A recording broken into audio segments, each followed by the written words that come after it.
Hey vinyl community, it's Robert Fithin, and usually on this channel you see me sitting like this with the records behind me and the jukebox and everything, but today I want to switch things up. I want to talk to you from this angle with all the CDs behind me about 10 interesting CDs that don't really translate to vinyl records. First of all, box sets.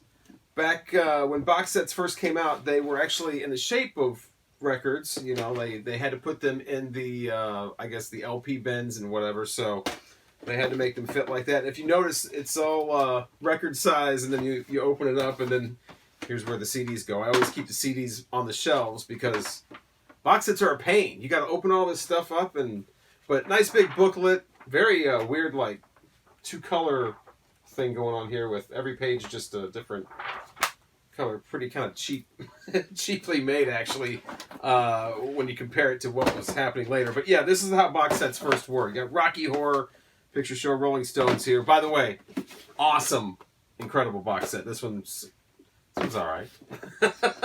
But then you couldn't do cool creative stuff like this with the albums. Isn't that adorable? You get a coffin from the Misfits. Oh, that's sweet. And then you open it up. Ooh, that's nice. The red velvet in there. Now, you couldn't do something like this with LPs because it would end up being so huge that you have to fit records in these. But back in the CD days, you could actually put 4, 6 CDs in something strange like this, and have a nice little Misfits coffin box set. Another thing we lost when we made the switch to vinyl records. Something else, cool little promotional items like this. Like the Henry Rollins band Wait was the release. I think this is from like '94. But it comes in an actual tin weight there. Couldn't do that with well, you could, but it would be huge but yeah, that was a cute little promotional item there. It don't really find too many CDs with those cool little shapes like that and whatever. Something else about CDs that you can't do with records. I remember like when Aerosmith's 9 Lives first came out.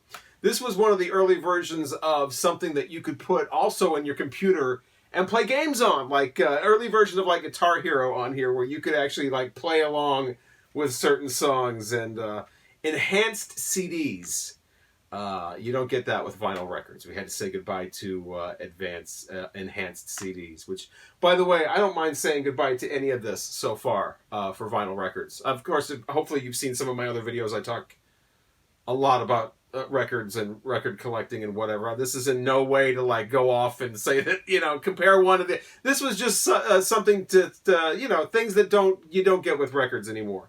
Like putting in a CD, you're ready to play it, and all of a sudden 15 things pop up because there's a game on the disc too, or there's some multimedia thing. You don't have that with vinyl records anymore. Something that CDs benefit: autographs.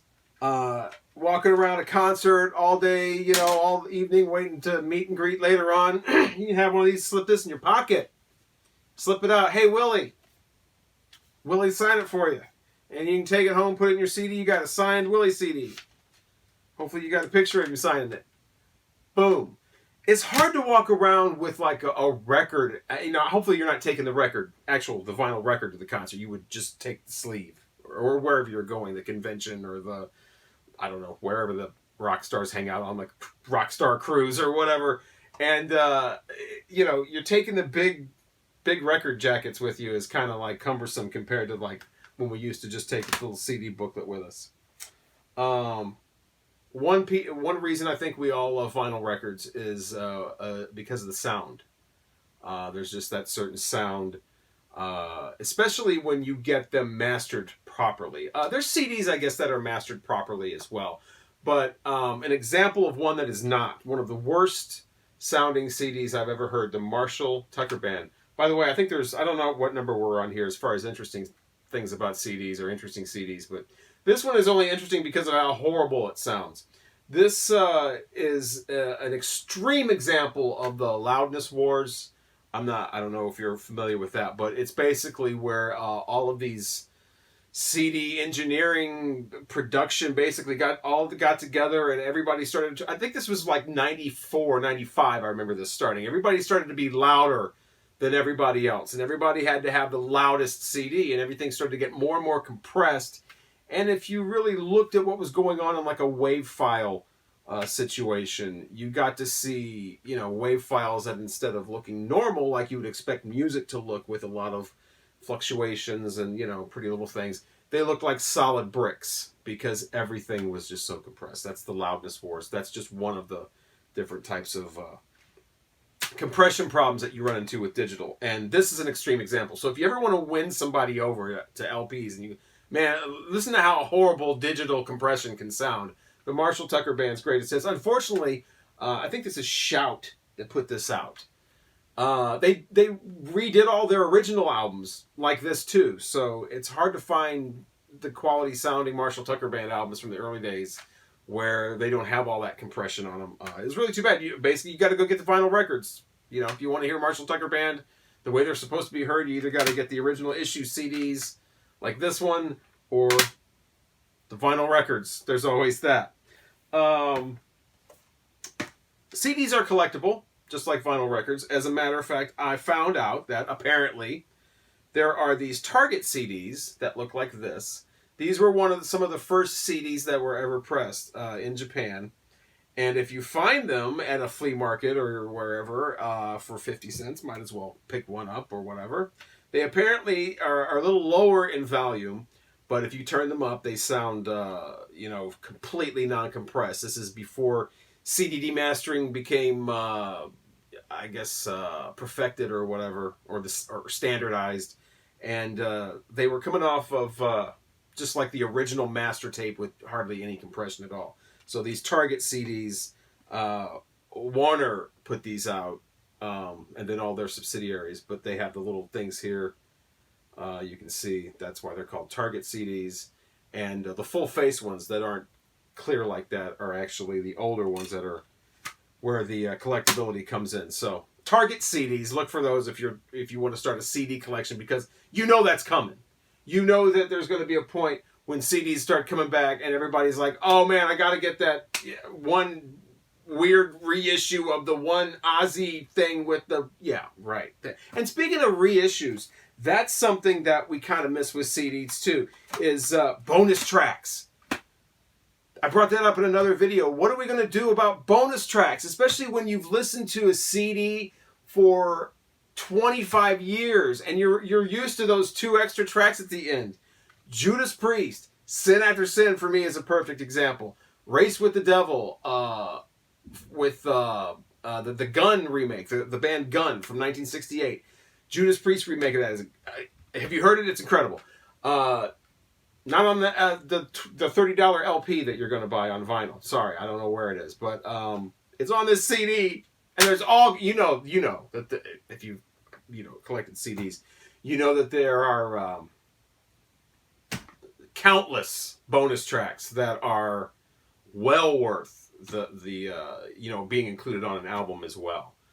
That are just gone now. I mean, not gone, but they're not being obviously reissued on the LPs, the vinyl LPs. There's not room. That was the reason they weren't issued on records to begin with. So, let's do negative CD now. Let's do positive, negative. You got to sandwich everything. Negative thing about a CD, bronzing. This happened with certain CDs that were made in Germany, like this ABBA CD. You can tell this is not the original color of that CD. This is kind of turned like a bronzish color, especially around the outer part here. You can kind of tell that's bronze color. It should be more like that. Unfortunately, it's not just discolorization. It's also the CD won't play. The last time I checked it, it wouldn't play. It's got 19 tracks on it. All awesome, by the way, because it's ABBA Gold. And, come on. ABBA. But, 19 tracks, and I think it was up to like track 14, where it starts not wanting to play anymore, and that was years ago. I'm sure it probably plays like the first 5 tracks now, or if any. So, won't miss the CD bronzing. I only got a couple CDs like this. It was kind of a thing that went on. Big scare, because it was like an entire, issue for a year of CDs were suddenly going bad, and it was like, what are we going to do?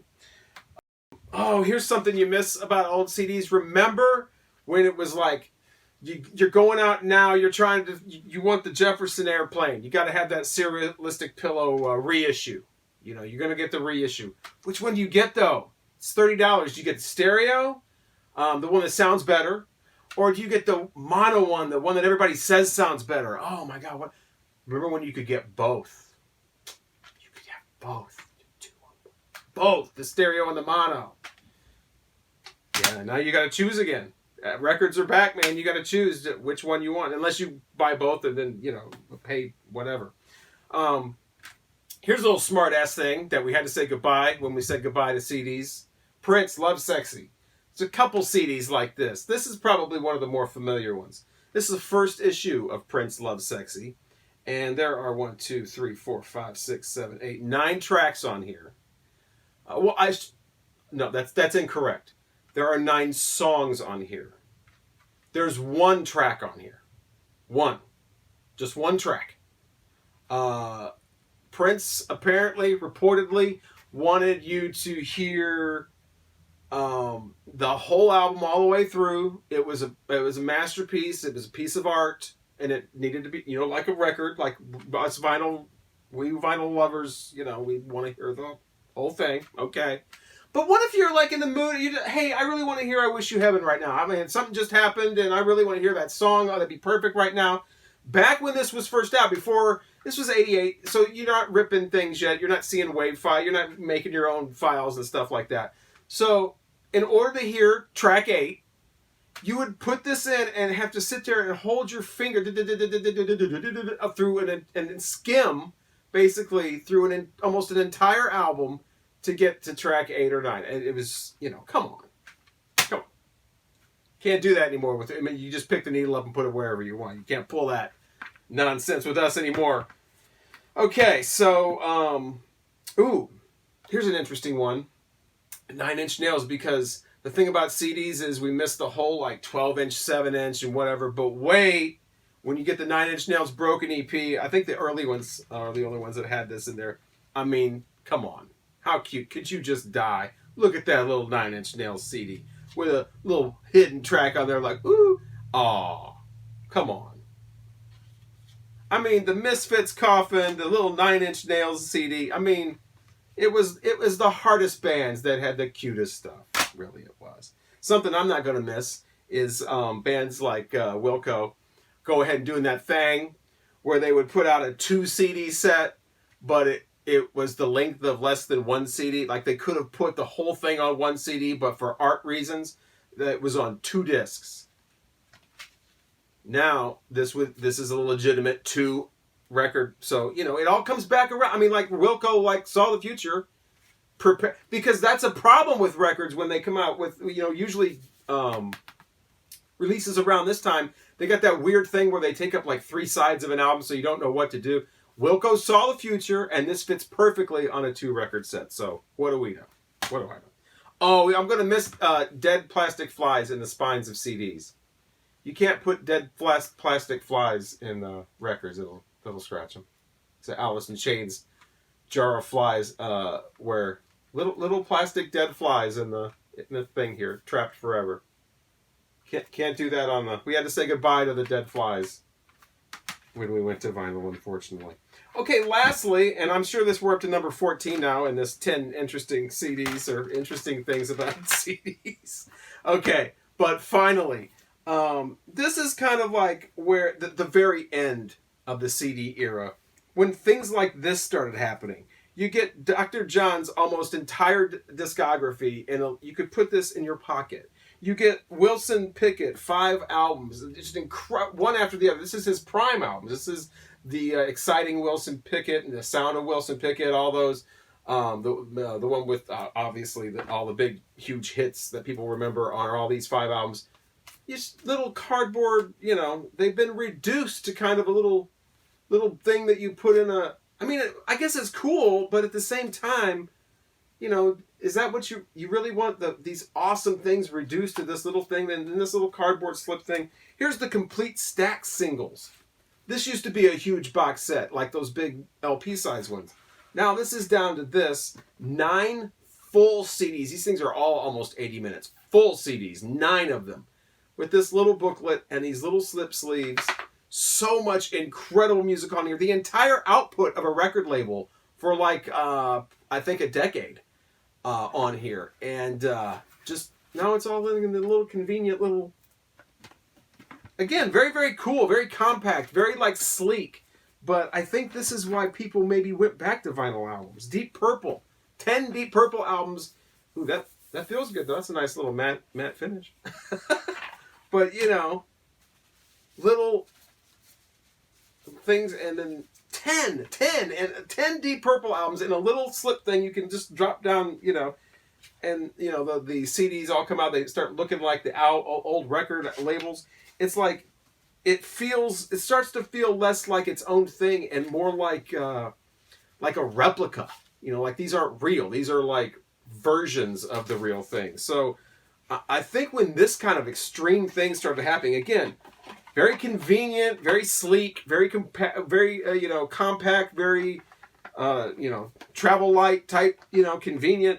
But again, is that why we just was like, reducing an entire discography, an entire artist's work to like that? Is that why we started to go back and like think, all right, I want the entire record album cover. I want the 12-inch cover. I want the record. I want to take that out. I want to do the ritual, put on side one, put the stylus on it, the whole bit. Is that what kind of started drawing us back to vinyl records? More, I mean, I think I always loved vinyl, but I mean more lately in the last few years, because things like this just seemed to like started just reducing everything to just such a little morsel of what it was. I mean, just tiny little albums and all conveniently in a nice little slip thing. I mean, it was all like almost too compact, too compressed. Just like the sound, just too compressed, too small. So what do you think? Are there more things that are on CDs or with CDs that you can't necessarily do with a big 12-inch vinyl record? Are there more things that you miss? Or do you like, you know what? I don't miss any of that. You know what I don't miss? I don't miss cracked jewel cases. I don't miss that. It's cracked right across Marty Bauman's forehead. That's terrible. Anyway, thank you so much for watching. Hopefully you'll subscribe and check out some of my other videos. I hope to make a lot more. I definitely enjoy watching a lot of the videos in the vinyl community that you guys are putting together. Love that. So everybody, let's keep it up, and I'll see you next time.